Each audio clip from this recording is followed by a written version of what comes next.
Siglos atrás, en las pampas inhóspitas del litoral argentino, un sacerdote jesuita se desencantó de la propia palabra que profesaba y comprendió que la verdadera ayuda se llevaba a cabo con hechos y no con rezos. Por eso resolvió retirarse de la colonia evangelizadora que había venido desde España para expandir la palabra de Dios por Latinoamérica, y resultó brindando cuidados paliativos a los enfermos de lepra de la población. Molestos con su independencia y su fama incipiente, los jesuitas promovieron su captura, lo que lo llevó a protestar ayunando de pie hasta que fue encontrado muerto en estas circunstancias.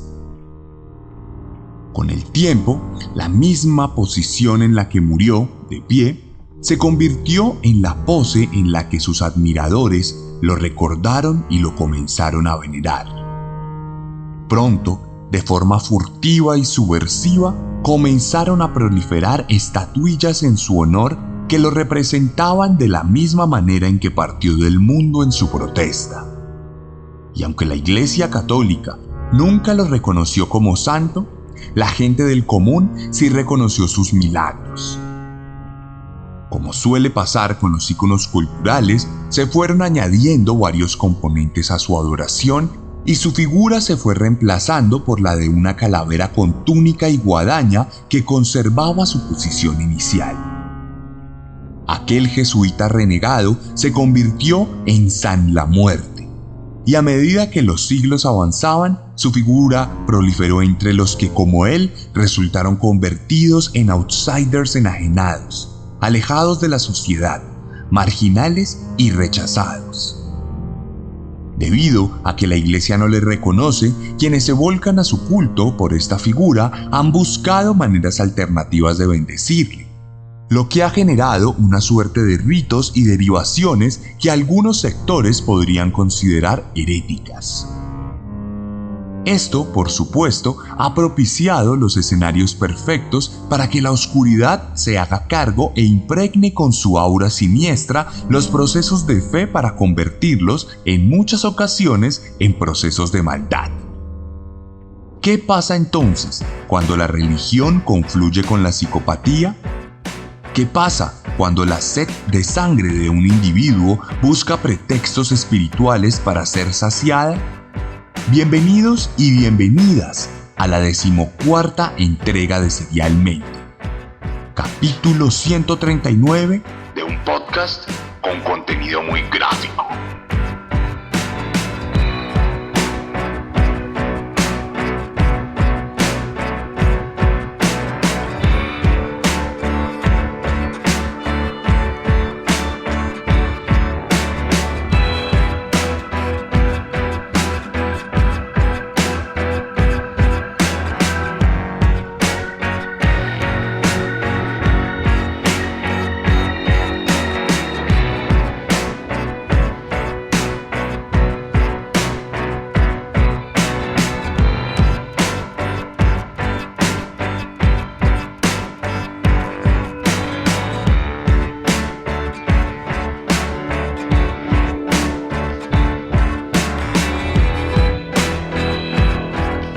Y hoy volvemos a Latinoamérica.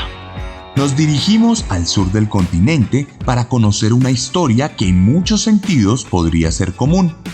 Una historia que pasa todos los días en las calles de nuestros países tercermundistas.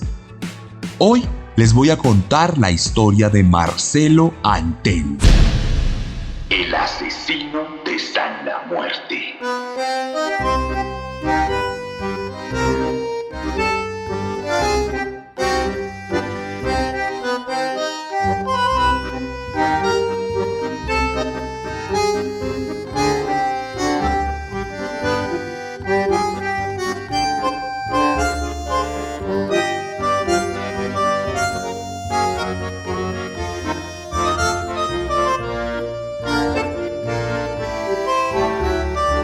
El domingo 11 de abril de 2010 apenas comenzaba.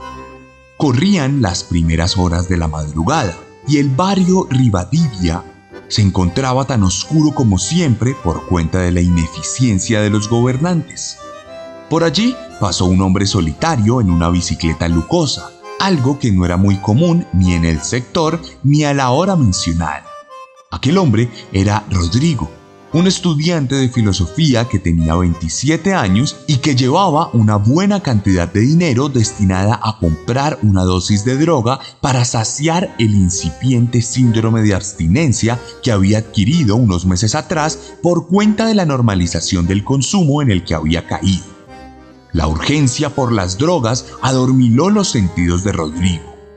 Aunque pudo comprar lo que necesitaba, el afán por consumirlo lo llevó a tomar un camino de vuelta mucho más peligroso. Su capacidad de discernimiento se nubló, no se fijó en la hora y no pensó en su propia seguridad. Entonces, como si se tratara de un encuentro anunciado, de entre uno de los callejones, entre los edificios de Rivadavia, fue interceptado por un puñado de desconocidos que le rodeó rápidamente y le obligó a bajarse de la bicicleta. Los jóvenes estaban desaliñados, sus ropas estaban sucias, sus caras grasosas y su pelo enmarañado. Era evidente que no dormían bajo techo hacía ya varios días. Tan solo con verlos era obvio que habían tenido vidas difíciles, que la calle era su hogar y que se habían alejado de sus familias desde muy jóvenes. También era obvio que, como Rodrigo, aunque en un estado mucho más avanzado, eran adictos a las drogas. Uno de los jóvenes tomó la vocería y el liderazgo de la incómoda situación. Su nombre, aunque no lo anunció, era Marcelo Alejandro Antelio. Tenía 22 años y se sentía envalentonado por el consumo reciente de lo que en unos países es conocido como pasta base, en otros lugares se llama crack y aquí en Colombia le decimos bazuco. Marcelito intimidó a Rodrigo. Le robó en pocos segundos, despojándolo de su bicicleta, su celular y el dinero que le había quedado. En el proceso se dio cuenta de la droga y también intentó quitársela. Pero siendo el bien más preciado de la víctima en ese momento, este se negó a entregársela, lo que devino en una disputa aderezada con insultos, agresiones verbales y un par de empujones de entre los que se terminó escuchando un disparo de una pistola 9 milímetros que impactó en el centro del pecho de Rodrigo, quien murió en el acto. El pacto con San la Muerte había comenzado.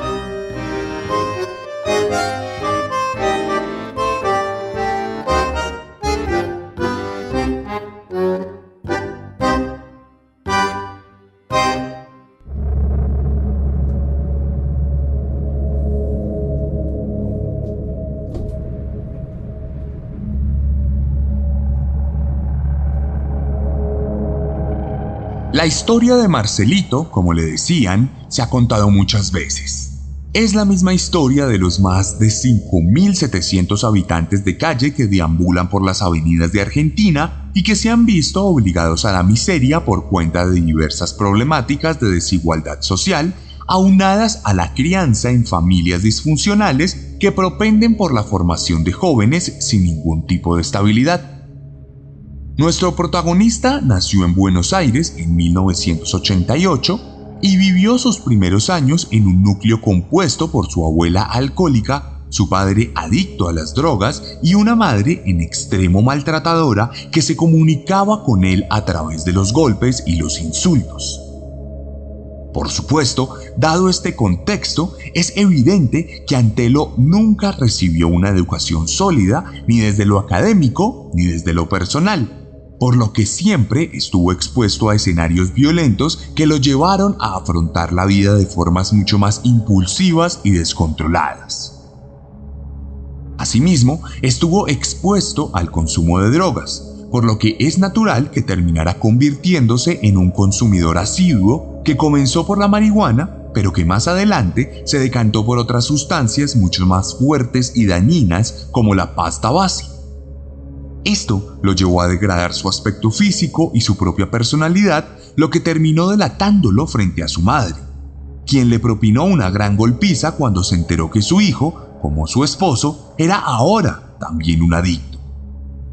Por esta razón, Marcelito fue expulsado de su casa cuando tenía 15 años y tuvo que irse a vivir con su tío, quien le regaló las primeras muestras de afecto en su vida y le brindó un espacio en el que se sentía seguro. No obstante, el tío era un delincuente menor de puertas para afuera y terminaría siendo abatido en un enfrentamiento entre pandillas, lo que sumió al joven en una severa depresión que trató de mitigar con mucho más consumo, convirtiéndose de plano en un adicto que a sus 17 años ya había perdido el control de su vida.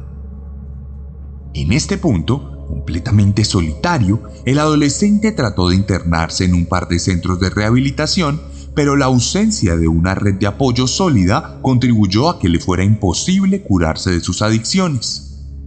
Así pasarían los años, y entre ires y venires, entradas y salidas de rehabilitación, Marcelo conocería a una mujer que compartía su marginalidad y con quien tendría una hija, por lo que se irían a vivir juntos en una relación pasada por violencia, pues Antelo la golpeaba de la misma manera en que su madre lo hacía con él. Esto terminó desencadenando la ruptura de la pareja luego de que la mujer tomara a su hija y se la llevara lejos. Con ellas se esfumaría la única ilusión de estabilidad que alguna vez pudo experimentar, y por fin resultó adentrándose en las calles de forma definitiva, deambulando por los barrios de Buenos Aires y conociendo a la misma gente con la que se relacionaba su tío, por lo que a sus 20 años terminó inmiscuido en el mundo del crimen. Desde entonces comenzaba a anunciarse la tragedia de Marcelo Antelo.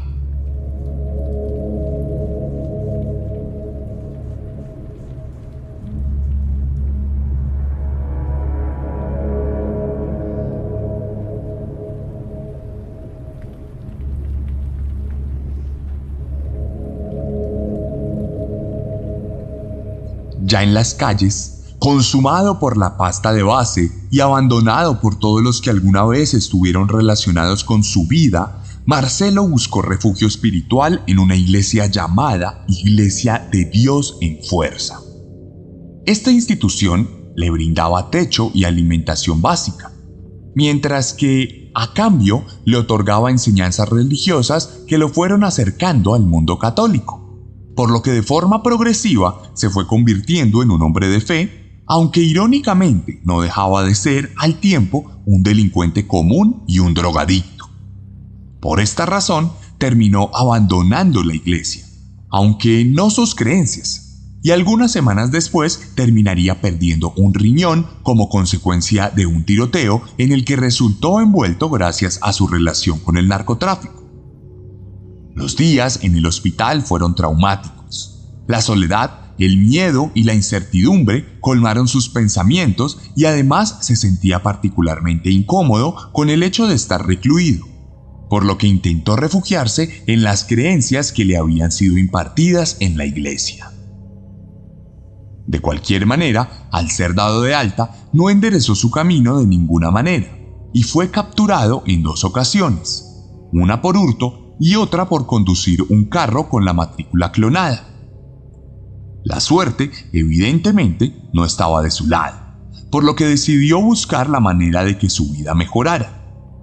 En ese punto, teniendo en cuenta su lado espiritual y las necesidades que le atañían, terminó conociendo la figura de San la Muerte, aquel santo furtivo que no hacía parte de la Iglesia Católica, pero que era bien conocido entre todos sus colegas y conocidos.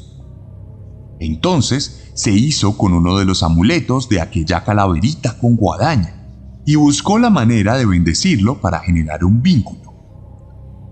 Desde ese momento, Marcelo estaba convencido de que ya estaba protegido, y en uno de los viajes psicóticos de la pasta de base sintió que genuinamente había tenido una conversación con aquel San la Muerte, quien empezó a demandar sangre de inocentes para sellar ese pacto de protección. Una muerte por semana era lo que supuestamente habían acordado a cambio de seguridad para él, su familia ausente y un botín constante de drogas, por lo que Antelo decidió que se convertiría en un asesino. Para el 21 de febrero de 2010, el psicópata se embarcaría en una misión de asesinato en honor a aquella figurita que le brindaría protección. Saldría en la noche y se encontraría de forma fortuita con Jorge Díaz, un joven que tuvo la mala suerte de coincidir con un soldado de la muerte que lo asaltó, le robó sus pertenencias y le disparó antes de irse, dejándolo malherido pero vivo. Por lo cual el joven fue capturado unas horas después gracias al testimonio de la víctima. Pero misteriosamente fue liberado unas semanas después por cuenta de una irregularidad que nuestro protagonista vio como un mensaje de San la Muerte. Por eso, el 11 de abril ya mencionado, Rodrigo terminó perdiendo la vida. No murió porque se resistiera a perder su droga. Fue asesinado en un ritual que procuraba el servicio y el honor para un santo que siglos atrás ayudó a los más desamparados y que ahora servía como pretexto para que un joven desequilibrado diera rienda suelta a sus impulsos y canalizara sus frustraciones con sangre.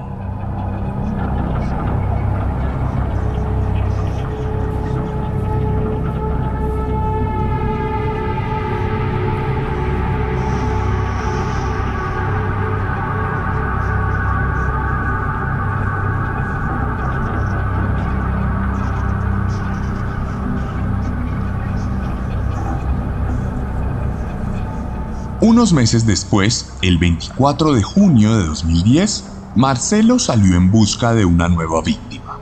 Esta vez bajo otra modalidad en la que no abordaría a un desconocido en la calle, sino que se dirigiría directamente a la casa de un viejo conocido y amigo llamado Darío Romero, con quien había vivido meses atrás y a quien le disparó por la espalda con una escopeta que le destruyó completamente la mano, pero que afortunadamente no le quitó la vida. Nuevamente, Antelo fue sindicado, pero al tratarse de una reyerta entre criminales de poca monta, no hubo mayores consecuencias para el psicópata.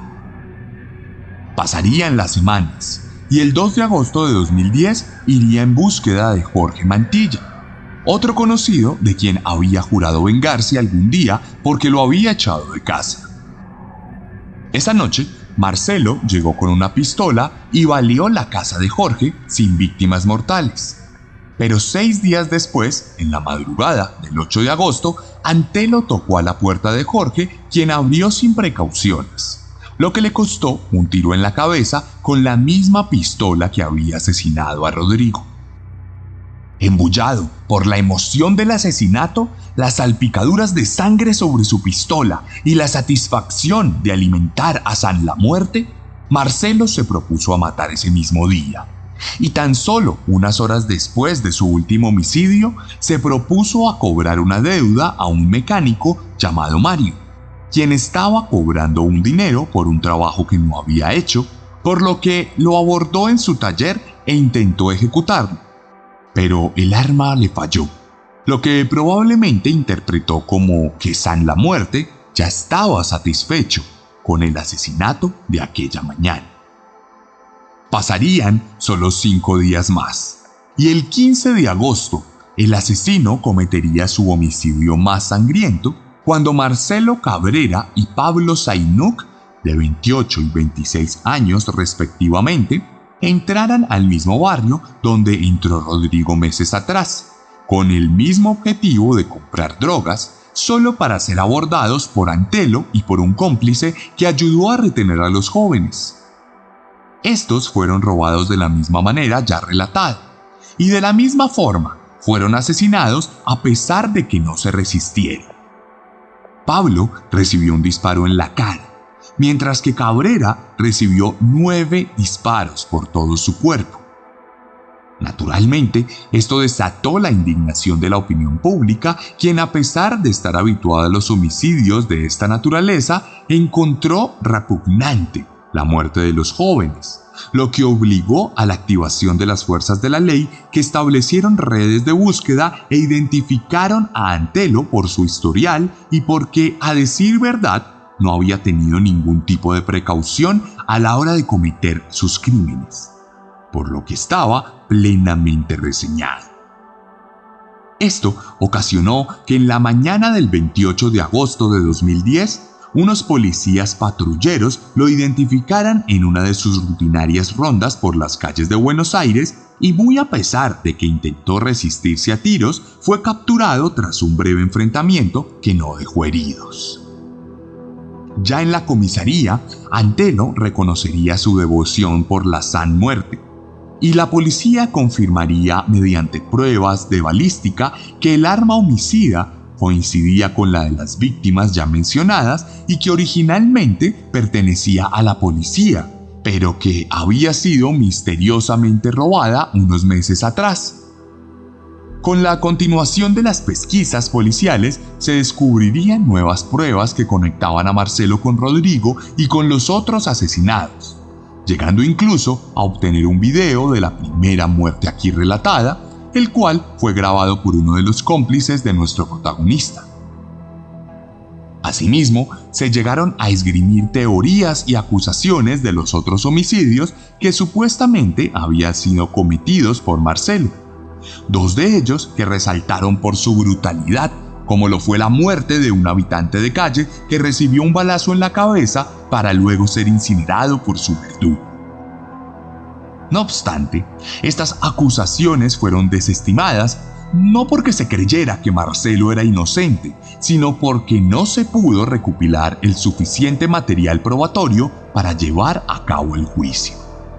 De cualquier manera, el 14 de septiembre de 2012, más de 2 años después de su captura, el Tribunal Oral en lo Criminal número 27 condenó a Marcelo Antelo a prisión perpetua por el homicidio de 4 personas y el intento de homicidio de otros 3.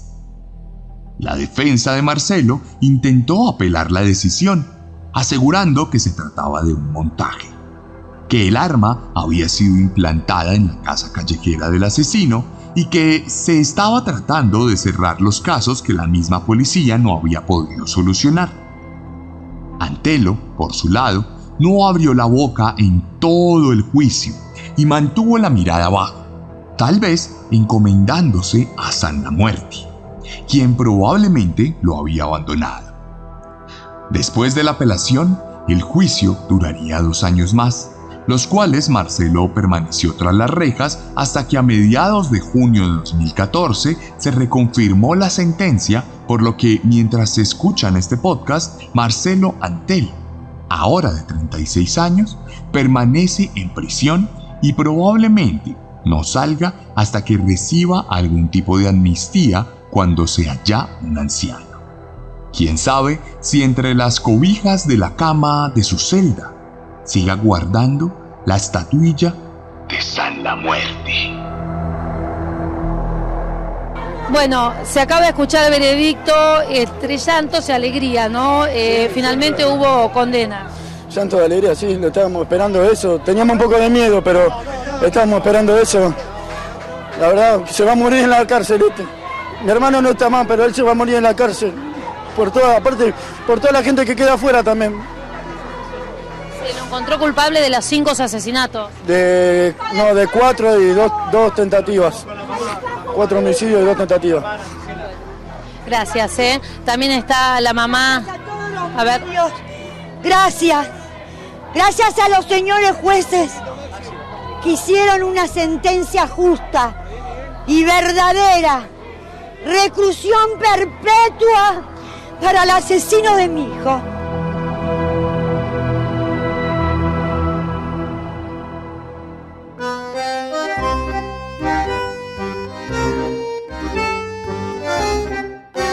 Mucho se habla de la influencia que cualquier tipo de cosa genera sobre las personas.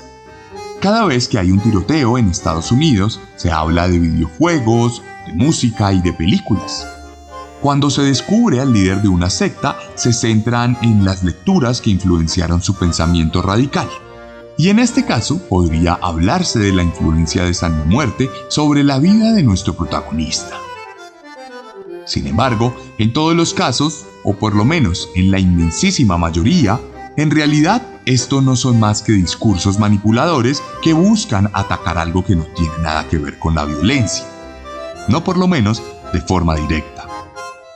De hecho, cuando son los mismos asesinos los que hablan de sus motivaciones culturales, como en este caso, basta con un rápido análisis para determinar que no se trata más que de excusas para justificarse y para evadir la responsabilidad sobre sus actos o las explicaciones reales, que son mucho más profundas y dolorosas. Al final, el mal no necesita más que a sí mismo para proliferarse y expandirse por nuestras almas. Dependerá de nuestra moral y nuestro carácter si terminamos siendo esclavos y servidores de él.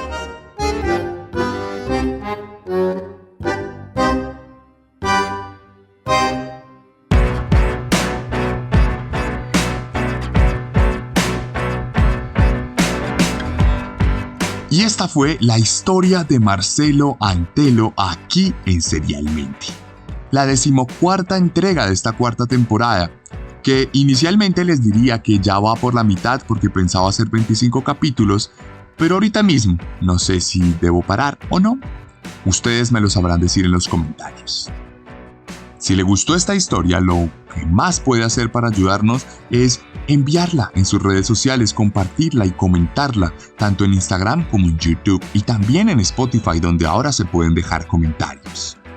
Recuerde que le voy a dejar en mi Instagram unas fotos sobre este caso. Si quiere conocer a Marcelo Antelo y conocer algunas cosas que hemos dejado por fuera de este podcast, échese la pasadita por mi Instagram, @elarracadas, @el_arracadas. Allí usted va a encontrar esas fotos y allí también puede escribirme para enviarle mis libros firmados si así lo requiere. Estos libros están a la venta en Colombia a través de mis redes sociales y a través de chunchos.mx en México. También los tenemos en Amazon en versión Kindle y versión impresa en algunos de los otros países donde se presta este servicio. No duden en escribirme para pasarle el link. Recuerde que escribo sobre novela negra. Si a usted le gustan estos podcasts, el libro le va a encantar. Tengo uno llamado Descenso, uno llamado Carne, uno llamado Letargo y mi más reciente lanzamiento, Fuego, una novela ocurrida aquí en Colombia. Le quiero contar 2 cosas antes de irme y me encanta que lleguen hasta el final y puedan saber. La primera es que el fin de semana del 5 al 8 de abril voy a estar en Filadelfia, Estados Unidos. Así que si alguno de ustedes vive por allí y quiere alguno de mis libros, se lo puedo entregar personalmente en Filadelfia. Por otro lado, le quiero contar que estoy próximo a cerrar negociaciones para participar nuevamente en la Feria del Libro. Recordemos que el año pasado la Feria del Libro fue el momento más importante del año para nosotros. Pudimos conocernos, tomarnos fotos, estar felices y ahora estoy a punto de cerrar nuevamente esta negociación en otro pabellón y estamos buscando tener uno de los stands más importantes de la Feria del Libro y el único stand dedicado exclusivamente al True Crime. Así que vaya animándose porque estoy próximo a cerrar esta negociación y espero la próxima semana confirmarle que esto es una realidad. No siendo más, le agradezco por escuchar este capítulo. Le agradezco por compartirlo, por comentarlo, por seguirme. Nos escuchamos la próxima semana con un nuevo monstruo. Porque recuerden que siempre podemos ser peores.